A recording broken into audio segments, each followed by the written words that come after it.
This is the third Sunday in Epiphany. The whole season from Christmas Day until now is a time to consider what gifts God has given to us and how they change our lives for the rest of the year. People say, wouldn't it be nice if the Christmas spirit could be year-round? Well, for the last 2,000 years, we've been preaching how to make that a reality. And sometimes we listen, and I don't know about you, but sometimes I don't. My mother observed that about me a long time ago, and that hasn't changed much. How about your mom? Did she say anything like that to you ever? So anyhow, let's just think about what it is that God is saying to us. I started off by saying God gives us a new identity. We are beloved children of the Lord of the universe. That's who we are, God's beloved children. As well as a new identity, God gives us a new vision of how life can be. It's not necessary either to look down at anyone or to look up at anyone, because the ground before the cross is level. We're all in the same situation in life, if only we're wise enough to see it.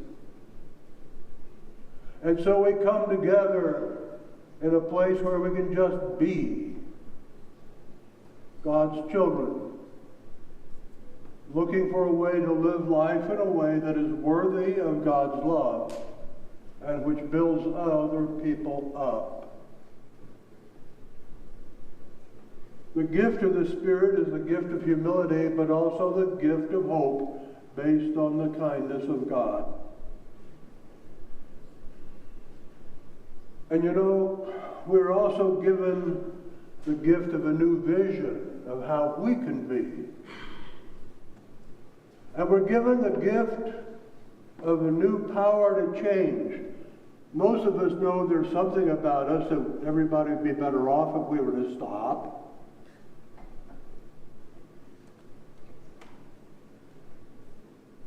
I have a very short temper, actually. You see me mostly at my best. My wife would say I'm not always this good.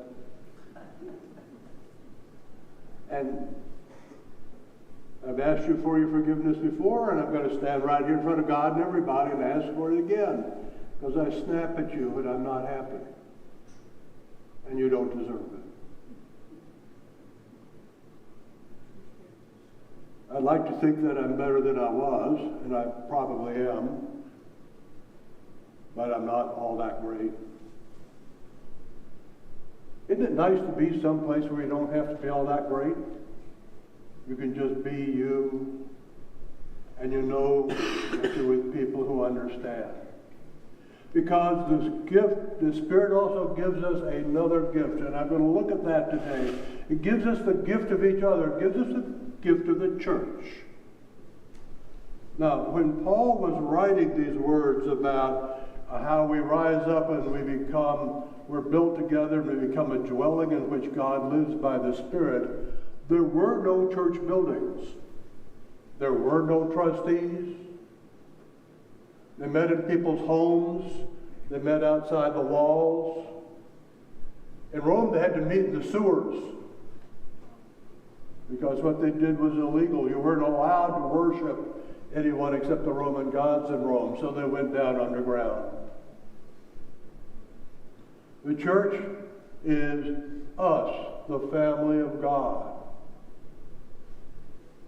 The family of God.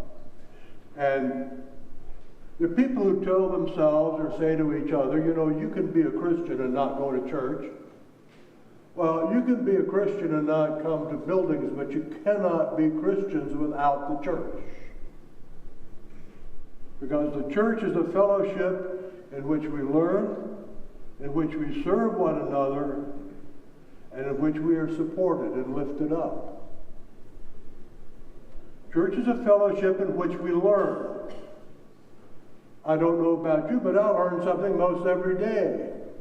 I was with several of you all, my wife and I were with several of you all yesterday, and sitting at a table, and we were chatting like people chat. And I looked out and I saw a fire pit. And I said, isn't it amazing how you can light a fire pit and sit there and watch the smoke? And you can be sure that right here is the place to put the chairs so you can enjoy the fire and not the smoke. And you invite your wife or whoever else it is you're with to come out and sit in that chair. And when you go in to get them their glass of water or whatever it is that they're drinking, it might be something other than water, but whenever you come back out, and there she is standing off to the side, the chair is enveloped in blue haze, and she smells like a smoked salmon. Why is it the smoke always gets you? And one of the fellows laughed and said, because smoke follows beauty. And we all laughed. Isn't that smooth? Smoke follows beauty. But it reminded me that humor is ever so much better than being frustrated that we can't predict which way the wind's going to blow. All you have to do is try to be in charge of the stuff you're not in charge of, and it's going to drive you nuts. Just as easy as that. Now, I don't know what you do with yourself when you're driving yourself nuts, but it's not all that pretty when I'm doing it to myself. And I hope the next time that I'm trying to control what I can't control, I just remember that smoke follows beauty and laugh. Did you hear while Bessie was reading this story about how the children of God had come back after exile, and this was a hugely important and holy day. And what does the preacher say? Don't weep. For this is a moment of joy. Don't weep. Because God is singing over you.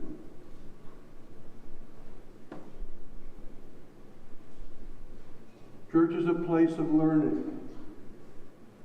It's a place where we learn that sometimes what we feel makes no sense at all. And God is singing over us. So laugh.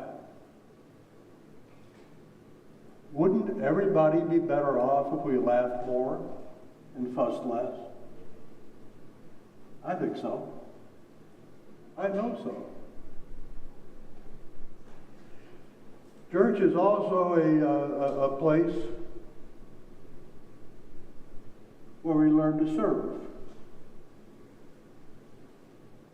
A person that I loved in another church, this was some years ago, he'd lost his job. He had 2 children. One was barely in school and the other one was running around. His wife took all the overtime that she could, and they were able to pay their mortgage and their car payment, and they had food to eat. I mean, they were just barely making ends meet. But it also meant that all of a sudden, you remember that there was a movie about, I've forgotten who it was, but suddenly he became Mr. Mom. And there's that famous scene in which the vacuum cleaner comes on and lights up, and it just looks terrifying. Well, he was pretty terrified with his new responsibilities of taking care of a 3-year-old and getting a kid off to school who was barely 6. And he was getting pretty tired. He was getting pretty tired. And one of the deacons turned up at the door, and she had a casserole. And he thanked her and invited her in and put it in the refrigerator and said, "This is awfully kind of you, but why did you do that?"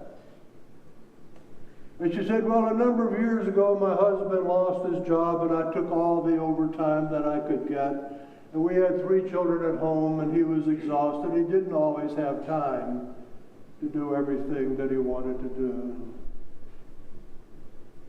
And so I fixed him casseroles, and he froze them. And when he needed to, he brought them out and heated them up." In fact, that was just about his whole concept of cooking in those days, was to heat up a casserole. I know where you're at. And this is the least I can do. You see, God makes us a part of a family where other people know where we're at. That walked a similar walk.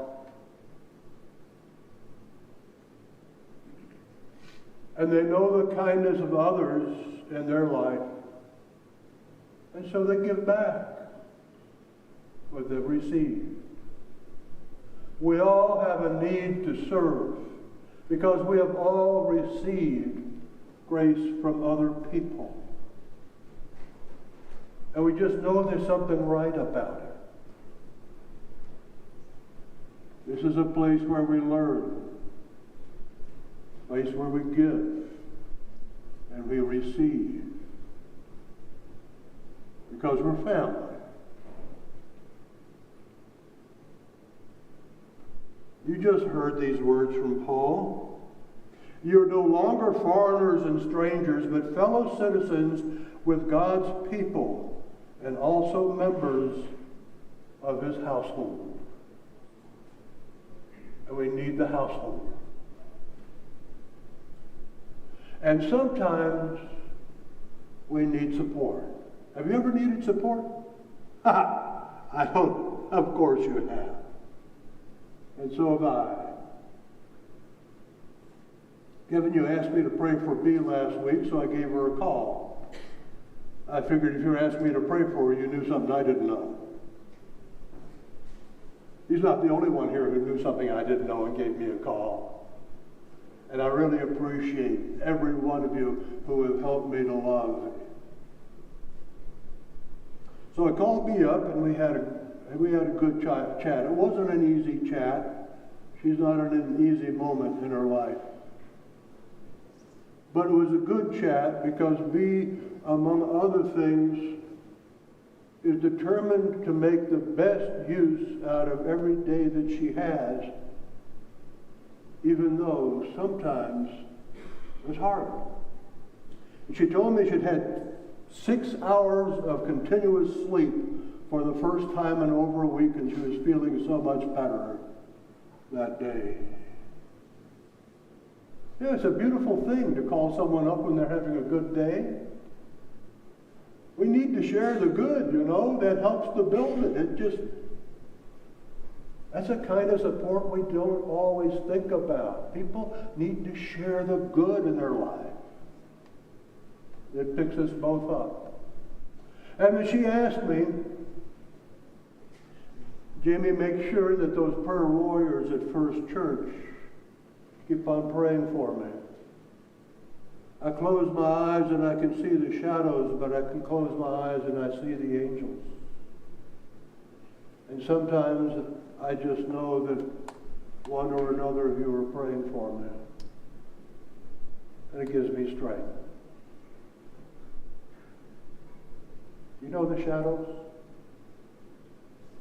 You know the angels? You know what it means to feel that somebody cares? Of course you do. We want to fix stuff, don't we? I was talking to one of you, and after I talked to her, I was pretty upset. It was not an easy call.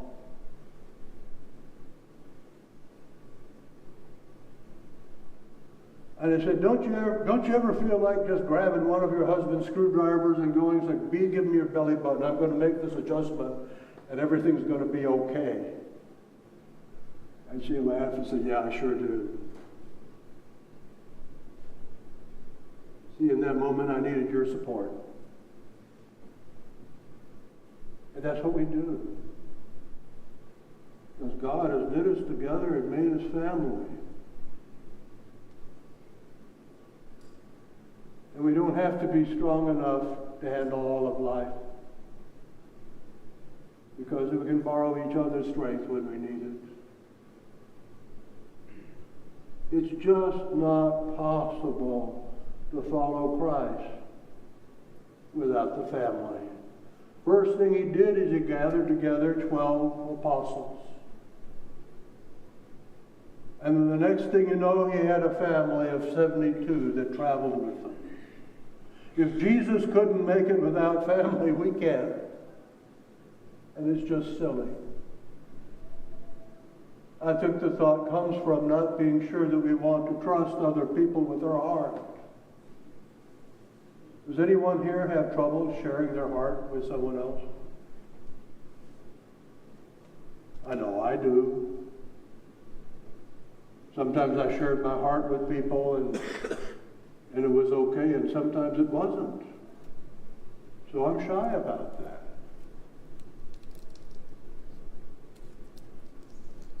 One or another, if you say to me, Jamie, we don't see that in you, and that's because you've earned my trust. I don't have to hide myself from you, because you're family. I've seen your love for one another, and I've received it, and I am grateful. Now I'm going to ask you to take a moment to think about the people in this church over the years who taught you something. Just remember, who taught you something that has been important to you in your life?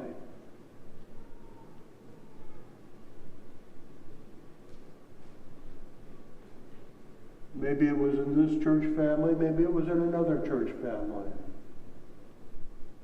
But I've got to believe that every one of you were touched by someone in the family.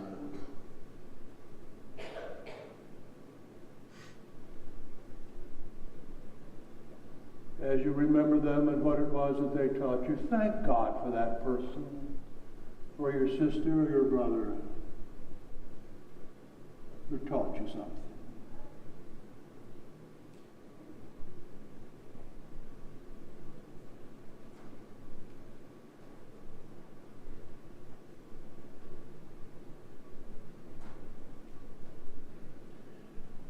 Now I ask you to think about who's been your casserole angel. That's what my friend called this woman who turned up with a casserole. She was my casserole angel.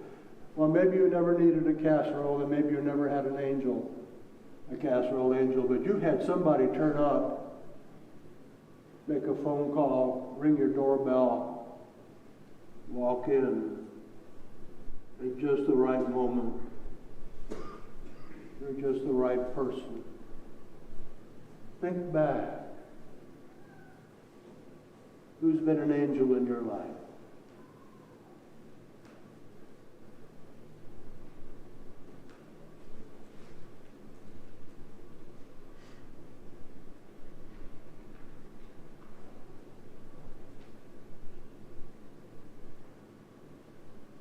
Church is a place to serve. And God's brought somebody into your life at some point who is just the right person at the right time with the right thing. Thank God for that person.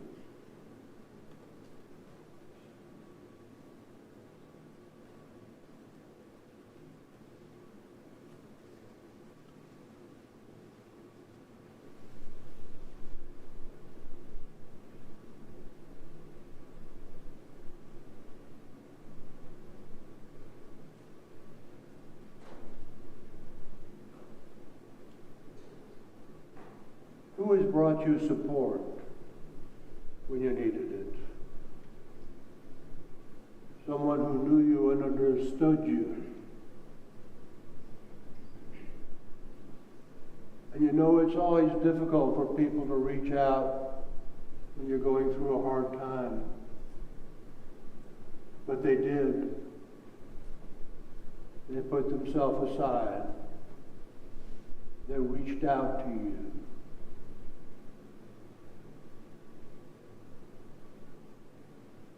Who has supported you?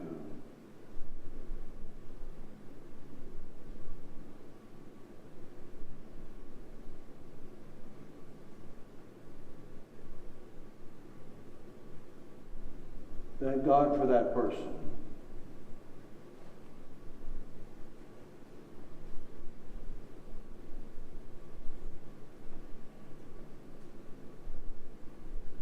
And as it is that we have received, so also God asks us to give. Who have you been able to give something that they needed to know? Who have you been able to give a casserole or something else practical that they really needed and needed to know that they were not alone in that moment?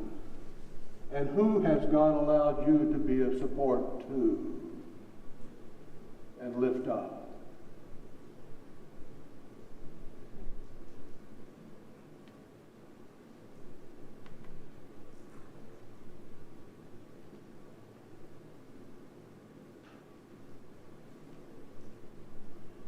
Thank God for allowing you to be family to someone else.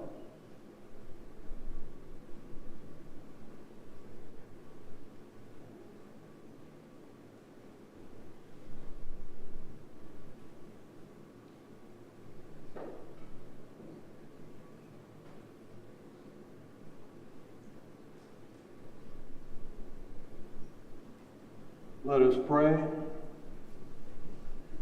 O Lord our God, your people were weeping because of your great love.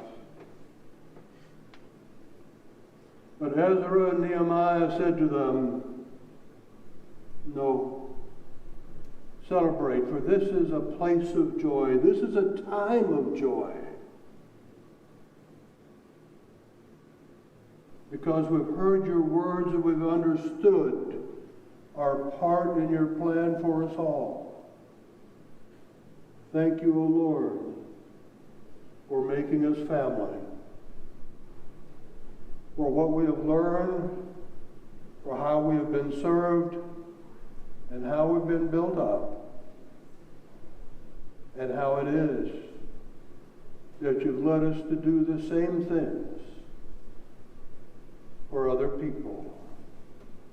For this is a place of deep and powerful joy, the joy of the Spirit that moves between us. And we too are being built together to become a dwelling in which you yourself live by your Spirit. You are awesome, Lord. Thank you for being our God. In Christ's name, amen. And now, let us worship Almighty.